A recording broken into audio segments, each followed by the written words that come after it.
चुनाव आयोग की टीम जम्मू कश्मीर का क्योंकि दौरा बहुत जल्द करने वाली है और ये अटकलें हैं कि लोकसभा और विधानसभा के चुनाव एक साथ कराए जा सकते हैं। सुशील पांडे हमारे सहयोगी इसी खबर पर सीधे हमारे साथ जुड़ गए हैं। सुशील, ये तमाम अभी कयास लगाए जा रहे हैं क्योंकि जिस तरह से सुप्रीम कोर्ट का आदेश आया है उसके बाद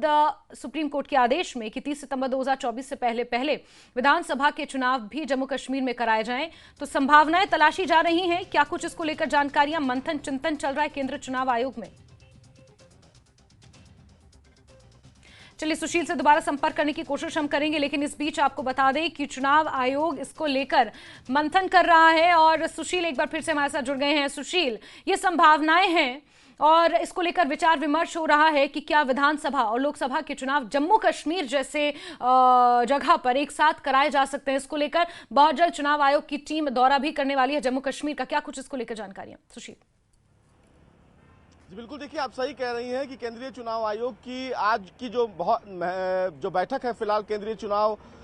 आयोग यानी कि केंद्रीय गृह सचिव के साथ वो बहुत महत्वपूर्ण है। न केवल जम्मू कश्मीर में चुनावी दौरे को लेकर है बल्कि जम्मू कश्मीर में आगामी विधानसभा चुनाव की तैयारियों को लेकर भी एक बड़ी बैठक मानी जा रही है। सबसे ज्यादा संभावना इसी बात की है कि जो लोकसभा का चुनाव होने वाला है उसी के साथ क्या विधानसभा का चुनाव जम्मू कश्मीर में कंडक्ट करवाया जा सकता है या नहीं, और इसके लिए सिक्योरिटी को लेकर कितनी तैयारियां हैं, सिक्योरिटी फोर्सेस के डिप्लॉयमेंट को लेकर, उनकी अवेलेबिलिटी को लेकर किस प्रकार की तैयारियां की जाए केंद्रीय चुनाव आयोग के द्वारा। इसीलिए फिलहाल ये बैठक फिलहाल केंद्रीय गृह सचिव के साथ की जा रही है और जो बैठक 12 बजे है केंद्रीय चुनाव आयुक्त की, वो बैठक फिलहाल रेलवे बोर्ड के आयुक्त के साथ बैठक होगी जिसमें जो सेंट्रल फोर्सेस हैं उनके डिप्लॉयमेंट को किस तरह से कंडक्ट करवाया जाए उसको लेकर बैठक है। 11 और 12 बजे ये दोनों महत्वपूर्ण बैठक है, लेकिन बहुत ज्यादा प्रबल संभावना है कि जो बैठक फिलहाल अभी तक फिलहाल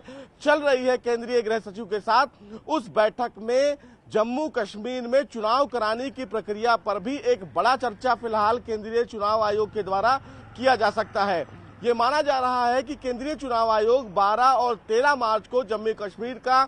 एक ऑफिशियल दौरा करेगा और ये फाइनल दौरा होगा जम्मू कश्मीर में विधानसभा चुनाव को पूरा कराने की प्रक्रिया को लेकर। उसमें सिक्योरिटी के क्या इंतजाम किए जाएं, जो अति संवेदनशील बूथ हैं वहां पर डिप्लॉयमेंट किस तरह किया जाए, वहां के अधिकारियों के साथ किस तरह बैठक हो, इन तमाम पहलुओं पर फिलहाल एक विस्तृत चर्चा की जाएगी। और ये भी मैं आपको बता दूं न्यूज 18 के जो जम्मू कश्मीर के दर्शक हैं उनके लिए कि आज एक इंटरनल बैठक भी फिलहाल केंद्रीय चुनाव आयोग की जम्मू कश्मीर के लेवल पर होने वाली है। इस इंटरनल बैठक में जम्मू कश्मीर में अभी तक विधानसभा चुनाव की तैयारियों को लेकर क्या कदम उठाए गए हैं वहां के चुनाव अधिकारियों के द्वारा, उस पर भी एक विशेष चर्चा की जाएगी। तो आज की जो बैठक है वो महत्वपूर्ण बैठक है और ये लोकसभा के होने वाले चुनाव के मद्देनजर भी बहुत महत्वपूर्ण है, क्योंकि कई राज्यों का दौरा केंद्रीय चुनाव आयुक्त ने किया है, जिसमें अभी हाल ही में उत्तर प्रदेश, तेलंगाना, पश्चिम बंगाल, इन तमाम राज्यों का दौरा किया है। वहां पर किस तरह से सिक्योरिटी डिप्लॉयमेंट किए जाए उसको लेकर हाल ही में केंद्रीय चुनाव आयुक्त ने केंद्रीय गृह मंत्रालय को पत्र लिखा है और लगभग 3.5 लाख से ज्यादा जो सीएपीएफ के जवान हैं उनकी मांग की गई है। आज ये फाइनल जो फिलहाल मुलाकात है केंद्रीय चुनाव आयुक्त की, वो मुलाकात इस विषय में है कि लोकसभा चुनाव के मद्देनजर और जम्मू कश्मीर में विधानसभा चुनाव के मद्देनजर क्या सिक्योरिटी अरेंजमेंट को लेकर जो अतिरिक्त पुलिस बल की मांग की गई है केंद्रीय चुनाव आयुक्त के द्वारा, वो कितनी जल्दी उनको दी जाएगी ताकि इस पूरी प्रक्रिया को लेकर वो आगे बढ़े। 12-13 मार्च को केंद्रीय चुनाव आयुक्त की एक बड़ी टीम जम्मू कश्मीर का आखिरी दौरा करेंगी। सुशील, यही एक महत्वपूर्ण पहलू है। सुशील, जिस तरह से आपने कहा कि आज जो बैठक होगी उसमें 3.5 लाख से ज्यादा सीआरपीएफ के जवानों की तैनाती किस तरह से की जाए, इस विषय पर खासतौर पर चिंतन मंथन होगा, इसको लेकर स्ट्रैटेजी बनाई जाएगी। साथ ही साथ सुशील, अगर जम्मू कश्मीर में चुनावों की बात की जाती है तो वहां पर जो सुरक्षा तंत्र है उससे और राज्यों के मुकाबले थोड़ा मजबूत करने की बात कही जाती है because of the history, past history जो जम्मू कश्मीर की रही है उस लिहाज से। तो क्या हम ये माने कि अगर लोकसभा के चुनाव अगले 2-2.5 महीनों में वाइंड अप होने हैं, फिर उसके 4 महीनों के अंदर अंदर हमें विधानसभा के चुनाव जम्मू कश्मीर में कराने हैं, तो ये सुरक्षा ग्रिड को मजबूत करना, सुरक्षा तंत्र को मजबूत करना उतनी ही बड़ी चुनौती बना रहेगा? तो क्यों ना ये संभावनाएं तलाशी जाएं और ये प्रबल संभावनाएं तलाशी जाएं कि विधानसभा के चुनाव और लोकसभा के चुनाव एक साथ जम्मू कश्मीर में हो जाएं, तो कहीं ना कहीं फिर सुरक्षा तंत्र जो पहले से मजबूत है उसी मजबूती के साथ विधानसभा के चुनाव भी उसी में हो जाएं, तो ये एक संभावना है। जी देखिए, इसमें कोई दो राय नहीं है और इसीलिए केंद्रीय चुनाव आयुक्त की तरफ से जो फिलहाल कदम उठाए जा रहे हैं वो इसीलिए उठाए जा रहे हैं कि जिस तरह लोकसभा चुनाव में फिलहाल चुनाव आयोग की तैयारियां हैं, उसी तरह विधानसभा चुनाव को भी एक साथ ही क्यों ना कंडक्ट करवा दिया जाए, क्योंकि जो एक चुनाव का मोमेंट होता है उस मोमेंट के बाद अगर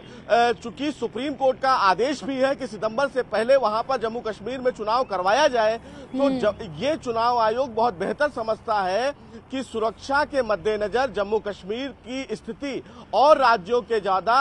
बहुत ज्यादा अति संवेदनशील है और इसीलिए फिलहाल चुनाव आयोग ये बेहतर समझता है कि लोकसभा चुनाव के मद्देनजर क्यों ना विधानसभा चुनाव एक साथ करवा दिया जाए, क्योंकि अगर सिक्योरिटी अरेंजमेंट फिलहाल अभी की जा रही है तो इसी सिक्योरिटी अरेंजमेंट के आधार पर अगर सब कुछ अच्छा रहा तो चुनाव आयोग विधानसभा चुनाव की प्रक्रिया को लेकर आगे बढ़ सकता है, क्योंकि अगर इसके बाद चुनाव करवाया जाएगा तो फिर से एक अरेंजमेंट करवाना पड़ेगा चुनाव आयोग को, तो कहीं ना कहीं जो व्यस्तता है वो इसी लोकसभा चुनाव के साथ साथ ही जम्मू कश्मीर में विधानसभा चुनाव कराने की कवायद को लेकर भी है। और इसीलिए 12 और 13 मार्च को जो फिलहाल केंद्रीय चुनाव आयोग अपना दौरा करने वाला है वो महत्वपूर्ण दौरा इसलिए है क्योंकि केंद्रीय चुनाव आयोग जम्मू कश्मीर का आखिरी दौरा करेगा और ये देखेगा कि क्या वहां कई जमीनी हालात ऐसे हैं